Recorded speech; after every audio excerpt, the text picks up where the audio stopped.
Broken Age is an episodic point-and-click adventure video game, Tim Schafer's first return to the genre since 1998's Grim Fandango. The game is produced and distributed by Schafer's Double Fine Productions for Microsoft Windows, Mac OS X, Linux, iOS, and Android platforms. The game is currently being developed in 2 acts, the first released on January 28, 2014. Broken Age began under the working title Double Fine Adventure as a Kickstarter crowdfunded project promoted by Double Fine and 2-Player Productions in February 2012.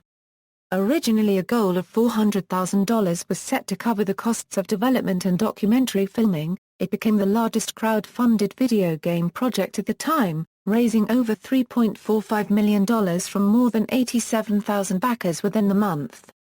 It remains one of the highest-backed crowd-funded projects of any type, and its success helped to establish Kickstarter and other crowdfunding mechanisms as a viable alternative to traditional venture capital and publisher funding for niche video game titles.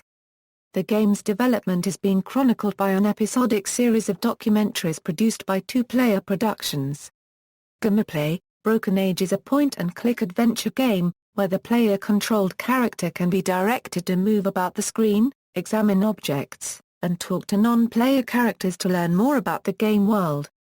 The game features 2 playable characters, each located in separate worlds. The player can switch from one character to the other via the game's interface at any time, but otherwise these characters do not interact in any direct way. The game employs context-sensitive actions instead of using verb lists as early adventure games would use, as Schafer stated that in essence, there really was always one verb, which was interact with, and opted with a more modern approach.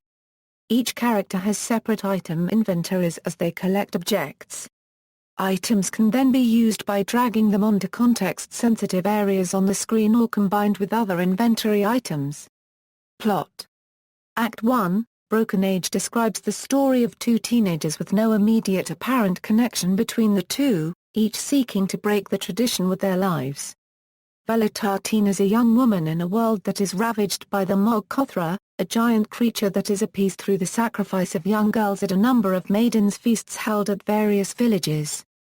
Vela is chosen to be sacrificed at her hometown, Sugar Bunting's Maiden's Feast, but concludes that if Mog Kothra could be killed the rituals could be ended. She finds a way to escape from the beast's attack, ending up in Meriloft, a small colony which rests on a cluster of semi-solid clouds who are dealing with the aftermath of their own feast. She then finds her way to the local port town, Shell Mound, where they are preparing their own feast. There she discovers the Dead God's Temple, which turns out to be an ancient spaceship half buried by the sand. She is able to awake its pilot from stasis, who helps her to rig the ship's scanning system to act as a weapon to attack Mog Kothra when he shows up for the feast. Vela's plan works and she is able to bring down the creature. Shea Volta is a young man and seemingly the only passenger on the spaceship Bossa Nostra, an incubator vessel. The ship's computer acts as a mother figure to Shea, occupying him with infantile games, dubbed missions, and boring routines while preventing him from learning about or exploring anything outside the ship. The computer asserts he is part of Project Dandelion, a last-ditch effort by his home planet to protect Shea and try to find a home for him. When Shea sneaks into the bowels of the ship, he finds a being named Merc who is wearing the disguise of a wolf. Merc asserts that the computer has been telling him lies before telling Shea that he needs his help to save some innocent creatures who have been imprisoned in different areas of the galaxy as a result of the war. Merc guides Shea through various missions against the computer's control, trying to rescue a number of the creatures at each location before their position is discovered by an enemy force. At the end of one mission, the ship is attacked by an enemy force, rendering Merc trapped helplessly under a pile of debris. In the ensuing chaos, Shea is knocked unconscious. Act 1 ends when Vela finds that Mog Kothra is a mechanical creature and Shea emerges confused from inside, revealing that his belief of being in space was merely a part of an illusion. Vela attempts to punch Shea but misses and ends up trapped inside the mechanical creature while Shea is stuck outside, both uncertain of what to do in their new surroundings. Development, announcement and fundraising. Double Fine Adventure was announced by way of a Kickstarter project initiated on February 8, 2012. The idea came after Double Fine's Tim Schafer was interviewed for Two Player Productions' upcoming Kickstarter-funded documentary on the game Minecraft. After the interview, Schafer and Two Player discussed the idea of the production company filming a documentary about Double Fine as a future project. Double Fine had already had experience as a studio being filmed during development of Psychonauts for an episode of G4 TV's Icons series.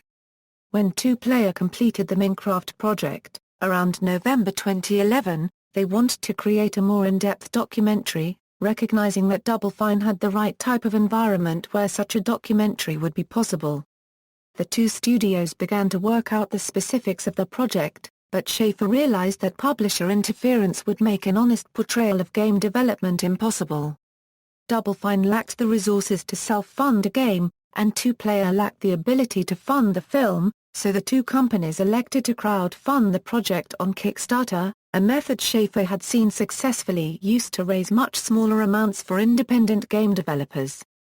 The creation of a new game was initially considered kind of as a side note by Schafer to accommodate the documentary filming. The adventure game genre was selected to offer the public a product that would not have existed without their support, and help to distinguish the project from the developer's publisher-financed work. Schafer, a veteran of LucasArts, has long been associated with adventure games, a genre that has long been stigmatized as commercially niche, particularly since the release of Schafer's own Grim Fandango. In his pitch to the public, Schafer argued that funding for such a project would be very difficult to come by, stating, "If I were to go to a publisher right now and pitch an adventure game, they'd laugh in my face." Ron Gilbert, another ex-LucasArts adventure game designer at Double Fine, has long expressed this sentiment, writing in his personal blog, "From first-hand experience, I can tell you that if you even utter the words adventure game in a meeting with a publisher, you can just pack up your spiffy concept art and leave. You'd get a better reaction by announcing that you have the plague." In video interviews taken just prior to the Kickstarter, both Schafer and Gilbert agree that the resulting game will likely use 2D computer graphics instead of 3D, as this would not only keep to the old-school nature of adventure games, but allow Double Fine to tap into the painting talents of their in-house artist, Nathan Stapley. Schafer explained that the game will not be museum or nostalgia work, but instead it's going to be fresh and feel modern and feel like what the next game would have been if I'd made one straight after Grim Fandango. The Kickstarter drive was launched in early February 2012 so that, regardless of his success, Schafer would be able to talk about it during the 2012 Game Developers Conference in early March. Double Fine set the goal for the project at $400,000, with $100,000 allocated to the film production and $300,000 for the game. Although this was the largest goal of any gaming project yet on Kickstarter, it was the lowest budget the company had worked with, and a small fraction of the budget of the company's previous downloadable games, which cost around $2 million. Schafer admitted that a game made for this budget would be hobbled, and that the budget was chosen because it was the absolute minimum he thought he could make an adventure game for. The two had originally envisioned a total $200,000 budget, a typical cost for an iOS game, but Schafer had doubts about whether Double Fine could deliver a game for such a low cost. Various incentives were given to those that pledged $15 or more, including the game itself, early beta access to the game, access to private community areas to discuss the game, prints, and invitations to meet with the Double Fine staff. Further awards were added through a second update 2 weeks into the effort, including digital soundtracks, physical copies of the game and documentary, and an art book. In launching the Kickstarter project, Double Fine claimed it was the first major studio to use the model for the funding of a game.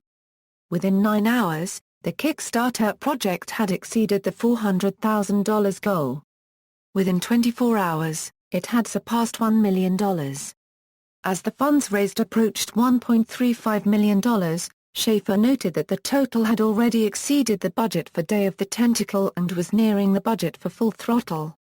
Kickstarter stated on the day after its start that the Double Fine effort is the most successful to date, having attracted more backers than any prior effort in the site's history, while others have noted it is the second project of the Elevation Dock project being the first to achieve more than $1 million in funding through Kickstarter. The Double Fine project passed the $2 million mark on February 20, 2012, 12 days after fundraising began. The Kickstarter closed on March 13 with more than $3.3 million from over 87,000 backers, and with another $110,000 promised by premium backers such as Days of Wonder and Alex Rogopoulos. Schafer stated that the total funding was nearly the same as the budget for their previous downloadable titles, Costume Quest and Stacking, as well as his earlier LucasArts game, Grim Fandango. The Kickstarter page was updated with the promise that additional funds would go to increased production values for the game and film, and deployment on additional platforms. A later update by Schafer affirmed that the additional funding will support development for the Mac OS X and Linux platforms and select iOS and Android devices. Additionally, the game will have voice acting for the English version, and include text localization for French, German, Italian, and Spanish languages. Schafer also stated that a digital rights management-free version of the game will be available after release. With the added funding for better production values, Schafer estimated it would likely take about a year to complete the game, missing their original anticipated October 2012 release. A release in the second quarter of 2013 has been estimated by Double Fine, later delayed to September 2013. At the 2013 DICE Summit, Double Fine and All announced a partnership, assuring that the All console would be the only gaming console for which Double Fine Adventure would be released on at its launch, in addition to versions for the personal computers. After the Kickstarter, Double Fine launched a Slacker backer program, which would allow players to pre-order the game through their site at a fixed cost, giving them access to the documentary and beta versions of the game once they were released. The Slacker backer option was also offered as part of the Double Fine Humble Bundle in May 2013 for those that purchased the bundle at a fixed price tier. Game development. The game was developed on the open-source Moa game platform developed by Zipline Games, itself built on the Lua cross-platform programming language. Nathan Martz, the technical director for Double Fine, stated that the open-source nature of Moa allows them to alter any aspect of the codebase easily, and further supports release on all the targeted platforms, including the mobile devices. The game was developed with help from Supergenius Studios, located in Oregon City. As Schafer had not written anything at the start of development, early efforts focused on creating an engine, art style, and answering technical questions.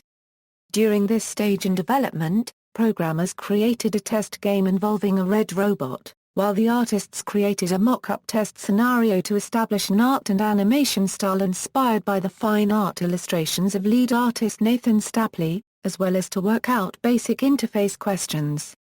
A sequence involving an unnamed lumberjack character and a cabin in the woods was created, and the team decided to use a system of skeletal animation using segmented 2D characters.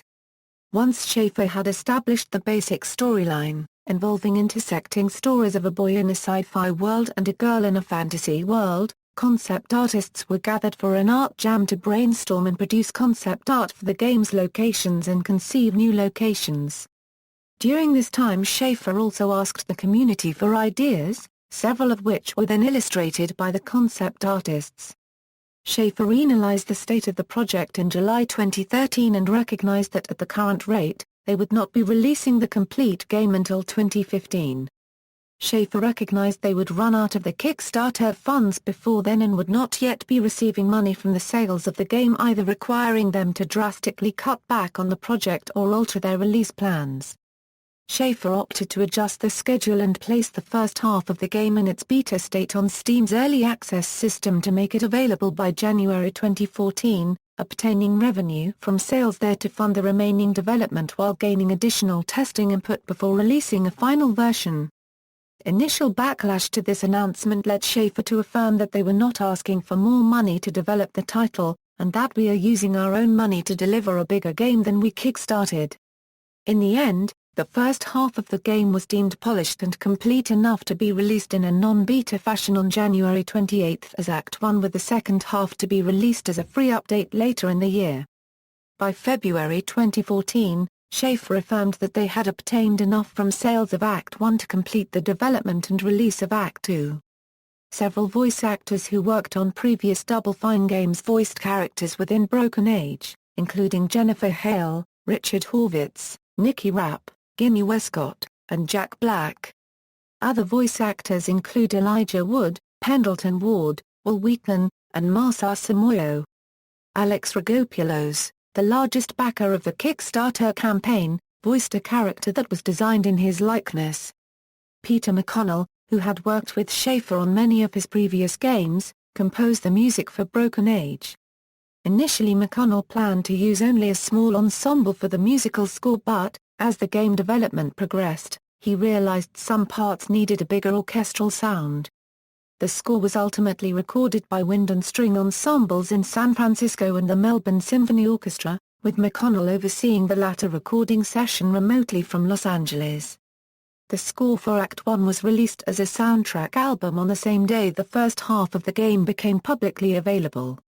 Reception. Critical reception. The game's first act was well received by critics, scoring 82/100 on reviews aggregation website Metacritic.